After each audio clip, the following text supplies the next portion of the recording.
Welcome! Today I'm showing you how to change your icon shape and style on your Samsung Galaxy A22.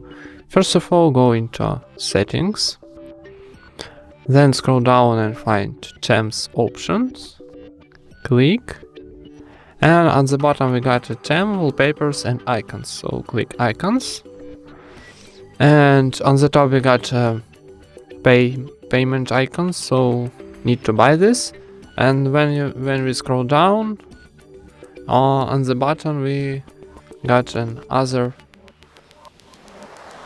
free icons style. So it's easy, right? Thank you for watching, leave thumbs ups and subscribe to our channel.